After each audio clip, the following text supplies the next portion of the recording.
राधे राधे, जय शिव नारायण, हरे कृष्णा। कैसे हैं आप लोग? कमेंट के माध्यम से ज़रूर बताइएगा। आज हम सुनेंगे कार्तिक मास की कथा, अध्याय 26 और 27। तो चलिए शुरू करते हैं। कार्तिक मास महात्म्य का 26वां अध्याय, श्री विष्णु की कृपा से आज तुमको रहे बताए।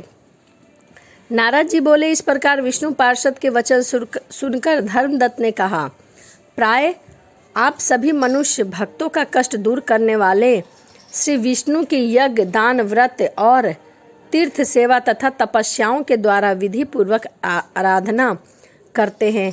उन समस्त साधनों में कौन सा ऐसा साधन है जो भगवान विष्णु की प्रसन्नता को बढ़ाने वाला है तथा उनके समीप की प्राप्ति कराने वाला है? दोनों पार्षद अपने पूर्व जन्म की कथा कहने लगे और बोला, हे द्विज श्रेष्ठ, आपका प्रश्न अति श्रेष्ठ है। आज हम आपको भगवान विष्णु को शीघ्र प्रसन्न करने वाला उपाय बता रहे हैं। हम इतिहास सहित प्राचीन वृत्तांत सुना रहे हैं, सावधानी पूर्वक सुनिए। ब्राह्मण पहले कांचीपुरी में चोल नाम का एक चक्रवर्ती राजा राज किया करता था। उन्हीं के नाम पर उनके अधीन रहने वाले सभी देश चोल नाम से विख्यात हुए। राजा चोल जब इस भूमंडल पर शासन करते थे, उस समय उनके राज्य में कोई भी मनुष्य दरिद्र, सुखी, पाप में मन लगाने वाला अर्थात रोगी नहीं था। एक समय की बात है, राजा चोल अंतशयन नामक तीर्थ पर गए, जहाँ जगदीश्वर भगवान विष्णु ने योग निद्रा का आश्रय लेकर शयन कर रखा था। वहाँ भगवान विष्णु के दिव्य विग्रह की राजा ने विधि पूर्वक पूजा की। दिव्य मणि, मुक्ता फल तथा सुवर्ण के बने हुए सुंदर पुष्पों से पूजन कर रहे साष्टांग प्रणाम किया। प्रणाम करके ज्यों ही बैठे, उसी समय उनकी दृष्टि भगवान के पास आते हुए एक ब्राह्मण पर पड़ी, जो उन्हीं की कांची नगर में निवास करता था। उसका नाम विष्णुदास था। उन्हें भगवान की पूजा के लिए अपने हाथ में तुलसी दल और जल ले रखा था। निकट आने पर उस ब्राह्मण ने विष्णु युक्त का पाठ करते हुए देव आदि देव भगवान को स्नान कराया और तुलसी की मंजरी तथा पत्तों से उनकी विधिवत पूजा की। राजा चोल ने जो पहले रतन से भगवान की पूजा की थी, वह सब तुलसी पूजा से ढक गई। यह देखकर राजा कुपित होकर बोले, हे विष्णुदास, मैंने मणियों द्वारा सुवर्ण से भगवान की जो पूजा की है, वह कितनी शोभा पा रही है। तुमने तुलसी दल चढ़ाकर सब ढक दिया है। बताओ, ऐसा क्यों किया? मुझे तो ऐसा जान पड़ता है कि तुम दरिद्र और गंवार हो, भगवान विष्णु की भक्ति को बिल्कुल भी नहीं जानते। राजा की यह बात सुनकर द्विज श्रेष्ठ ब्राह्मण विष्णुदास ने कहा, हे राजन, केवल राजलक्ष्मी के कारण आप घमंड कर रहे हैं। बतलाइए तो, आज से पहले कितने वैष्णव व्रतों का पालन किया है आपने?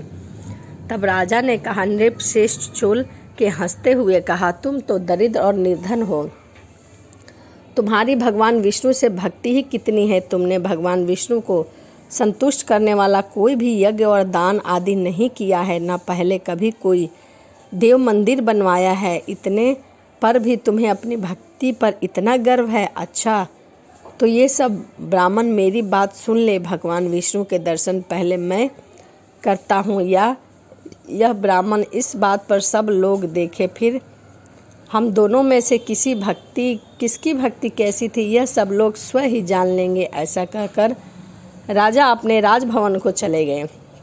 वहाँ उन्होंने महर्षि मृदुल को आचार्य बनाकर वैष्णव यज्ञ प्रारंभ किया। उधर सदैव भगवान विष्णु को प्रसन्न करने वाले शस्त्र युक्त नियमों में तत्पर विष्णुदास भी व्रत का पालन करते हुए वहीं भगवान के मंदिर में टिक गया। उन्होंने माघ और कार्तिक के उत्तम व्रत का अनुष्ठान, तुलसी सेवन की रक्षा, एकादशी द्वादशी मंत्र का जाप, नित्य गीत आदि मंगलमय आयोजनों के साथ प्रतिदिन होशचर से भगवान विष्णु की पूजा आदि अर्चना किया करता था। वे प्रतिदिन चलते फिरते, सोते बैठते हर समय भगवान विष्णु के नाम का स्मरण करता रहता था। उसकी दृष्टि सर्वत्र सम हो गई थी। वे सब प्राणियों के भीतर एकमात्र भगवान विष्णु को ही स्थित देखा करता था।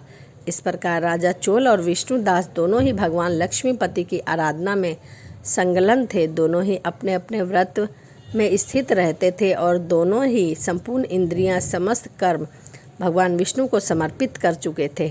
इस अवस्था में उन दोनों ने दीर्घ काल व्यतीत किया।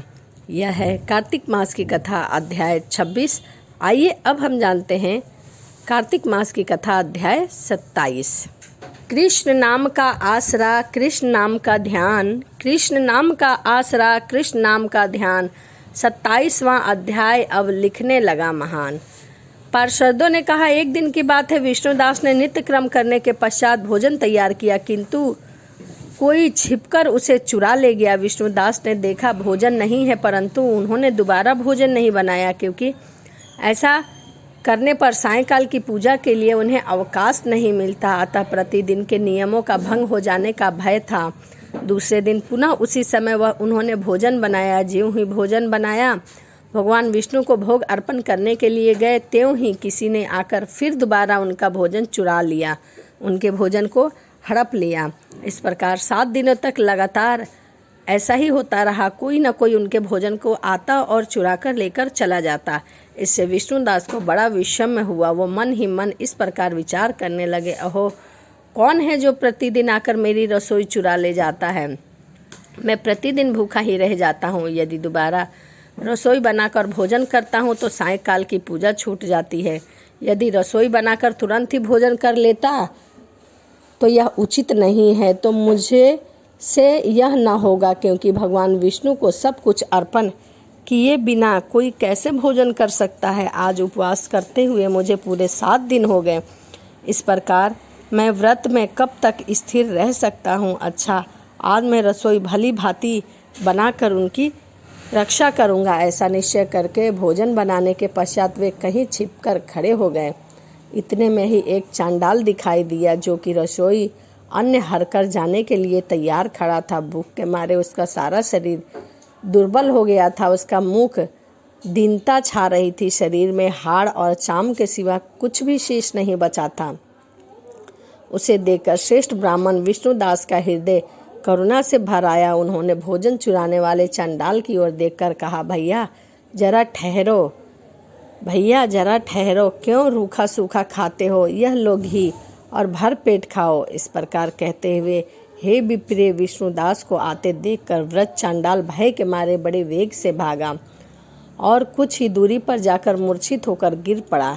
चांडाल के भयभीत और मूर्छित देखकर द्विज श्रेष्ठ विष्णुदास बड़े वेग से उसके समीप गए और दयावंश अपने वस्त्र के छोर से उसको हवा करने लगे। तदंतर जब वह उठकर खड़ा हुआ तब विष्णुदास ने देखा वहाँ चांडाल नहीं है, बल्कि साक्षात नारायण जी हैं, जो कि शंख चक्र गदा धारण किए सामने उपस्थित हैं। अपने प्रभु को प्रत्यक्ष देखकर विष्णुदास सात्विक भावों से वंशीभूत हो गए और वे स्तुति और नमस्कार करने में भी समर्थ न हो सके। तब भगवान ने सात्विक व्रत का पालन करने वाले अपने भक्त विष्णुदास को छाती से लगा लिया और उन्हें अपने जैसा रूप देकर बैकुंठ धाम को लेकर चले गए। उस समय यज्ञ में दीक्षित हुए राजा चोल ने देखा विष्णुदास एक श्रेष्ठ विमान पर बैठकर भगवान विष्णु के समीप जा रहे हैं। विष्णुदास को बैकुंठ धाम में जाते हुए देखकर राजा ने शीघ्र ही अपने गुरु महर्षि मृदुल को बुलाया और इस प्रकार कहना आरंभ कर दिया, जिसके साथ स्पर्धा करने मैंने इस यज्ञ दान आदि कर्म का अनुष्ठान किया है, वह ब्राह्मण आज भगवान विष्णु का रूप धारण करके मुझसे पहले बैकुंठ धाम को जा रहा है। मैंने इस वैष्णव में भली भांति दीक्षित होकर अग्नि में हवन किया और दान आदि द्वारा ब्राह्मणों का मनोरथ पूर्ण किया। तथापि सभी तक भगवान विष्णु मुझ पर प्रसन्न नहीं हुए और इस विष्णुदास को केवल भक्ति के ही कारण श्री हरि ने प्रत्यक्ष दर्शन दिया है। अतः जान पड़ता है कि भगवान विष्णु केवल दान और यज्ञों से प्रसन्न नहीं होते, उन प्रभु का दर्शन करने में भक्ति ही प्रधान कारण है। दोनों पार्षदों ने कहा। इस प्रकार कहकर राजा ने अपने भांजे को राज सिंहासन पर अभिषेक कर दिया। वे बचपन से ही यज्ञ की दीक्षा लेकर उसी में संलग्न रहते थे, इसीलिए उन्हें कोई पुत्र नहीं हुआ। इसी कारण से उस देश में अब तक भांजे ही राज कर रहे हैं। भांजे ही वहाँ के उत्तराधिकारी होते हैं। भांजे को राज देकर राजा यज्ञशाला में गए और यज्ञ कुंड में सामने खड़े होकर भगवान विष्णु को संबोधित करते हुए 3 बार उच्च स्वर में निम्नलिखित वचनों को बोला। भगवान विष्णु, आप मुझे मन, वाणी, शरीर और क्रिया द्वारा होने वाली अविचल भक्ति प्रदान करें। इस मंत्र को उन्होंने 3 बार बोला। इस प्रकार कहकर वे सबके देखते देखते अग्निकुंड में कूद पड़े। बस उसी क्षण भक्त वत्सल भगवान विष्णु अग्निकुंड में प्रकट हो गए। उन्होंने राजा को छाती से लगाकर एक श्रेष्ठ विमान में बैठाया और उन्हें अपने साथ बैकुंठ धाम को ले गए। नारद जी बोले, हे राजन, जो विष्णु दास थे वे तो पुण्यशील नाम से प्रसिद्ध हुए और भगवान के पार्षद हुए, और जो राजा चोल थे उनका नाम सुशील हुआ। उन दोनों को अपने ही समान रूप देकर भगवान लक्ष्मीपति ने अपना द्वारपाल बना लिया।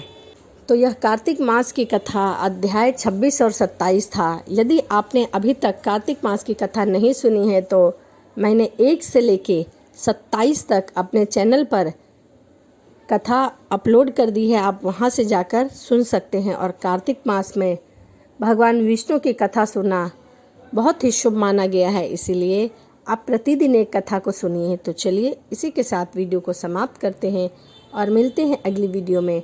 राधे राधे, जय श्रीमन नारायण, हरे कृष्णा।